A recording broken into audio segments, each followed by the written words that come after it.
Bush and Obama. President George W. Bush in the 2005, his second inaugural address, quote, "The survival of liberty in our land increasingly depends on the success of liberty in other lands. The best hope for peace in our world is the expansion of freedom in all the world." Almost Wilsonian, maybe.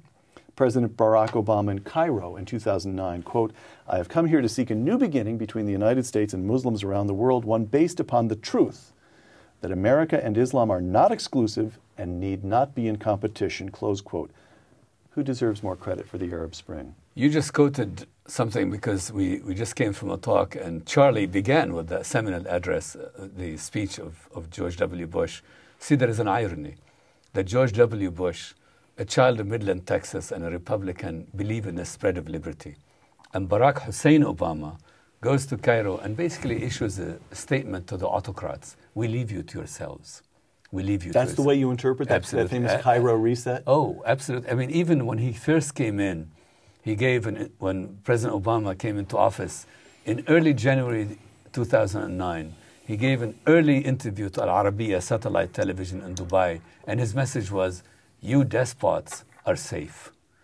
The freedom campaign and the freedom agenda of George W. Bush went out with him when he left Washington for Dallas and Midland. This was the message. George W. Bush, the swaggering Texan, is the progressive, and Barack Hussein Obama is a reactionary, backward-looking figure.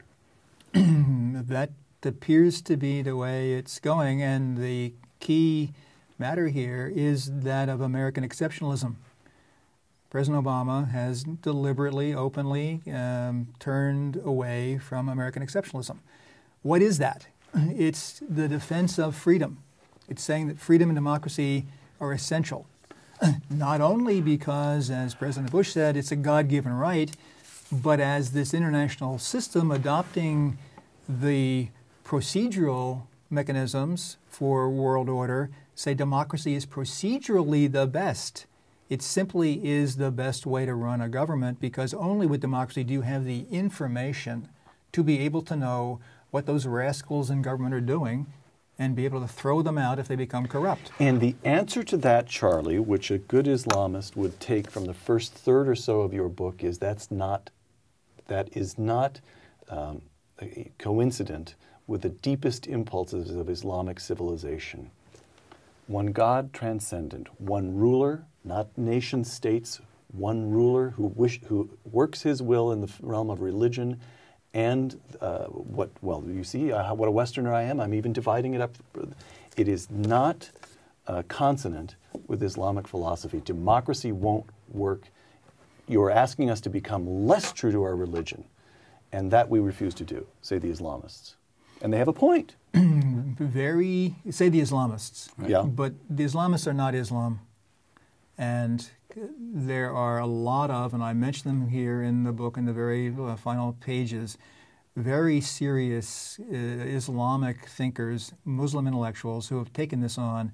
There are a couple of really good books about this that they've recently published where they're working their way through this, essentially to say, is it possible for Muslims to be democratic and live in a democracy that is tolerant of other people's views, where Muslims can only be one part of it? Isn't the threshold question the nation state? As you look, to what extent is the Arab Spring a spring in Tunisia and a spring in Egypt and a spring in the interior of Anatolia, to the extent that, and to what extent do you see, just below the surface where all the Western journalists are missing it, they wouldn't know it if they tripped on it anyway, an impulse toward a pan-Arab world, toward the old caliphate? I'm making this up. I have no idea whether it's there. Is it there? Well, no, I think actually, I once wrote a piece in my youth, in my misspent youth. I wrote a piece which has come to haunt me. It's always people quote it, called The End of Pan-Arabism. That in fact, raison d'etat, the reason of the state, the logic of the state has prevailed. And what's interesting about this Arab Spring today, for example, is how little have Tunisians said about Egypt. And even the Egyptians, who always pronounce on a wider Arab reality, they're very much interested in the rescue of Egypt. The people of the Gulf are interested in the rescue of the Gulf. The people of Syria are interested in the rescue of Syria. And the scandalous Arab League recently has refused to even say a word about the terror that the Syrian people are enduring. So I think slowly but gradually, modern Arabs began to live in their own nation states.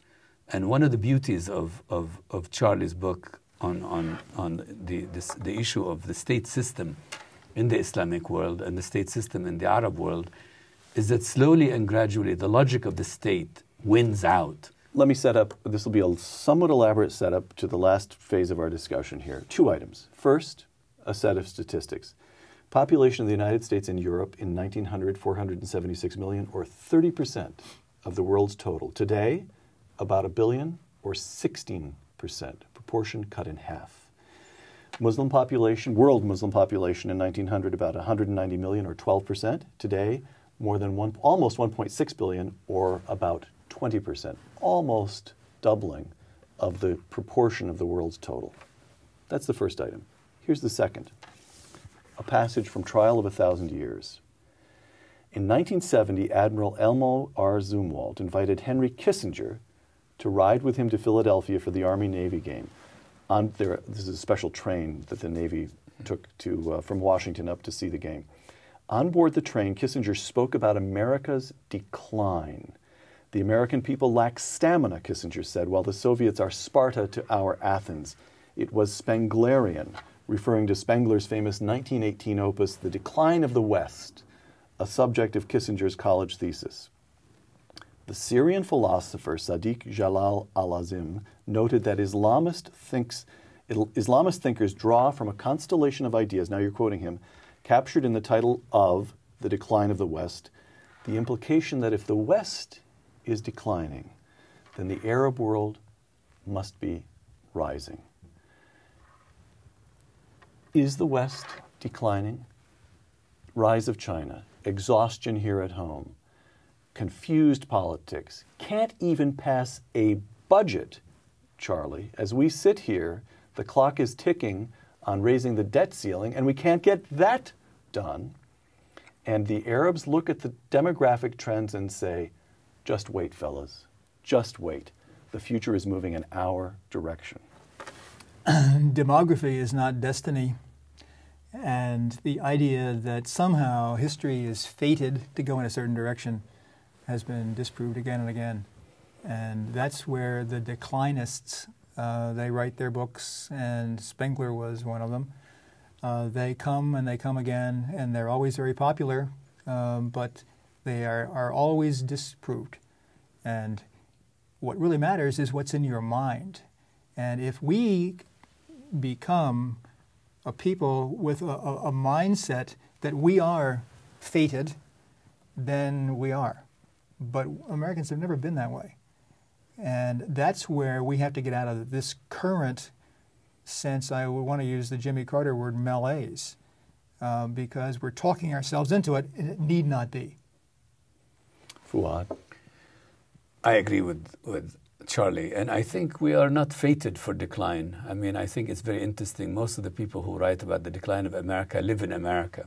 You know, it's most of the people who write about the post-American world, they're living in Manhattan. From Manhattan, you can pronounce on the decline of the American world. We retain the best universities in the world. We are in many ways the most attractive society in the world. There is a kind of an attraction to America. You know, China and India do not present the model that America presents for the outside world. People don't look to China and India for models. The caste system in India is rotten. The realities of China are rotten.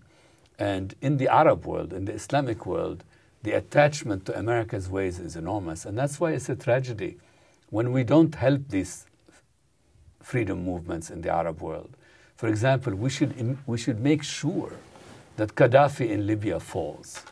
We should make an example of him. We should not let him get away with it, because this man is a bandit and a brigand. So we have to always be true to the kind of model we hold up to the rest of the world, and we'll be fine.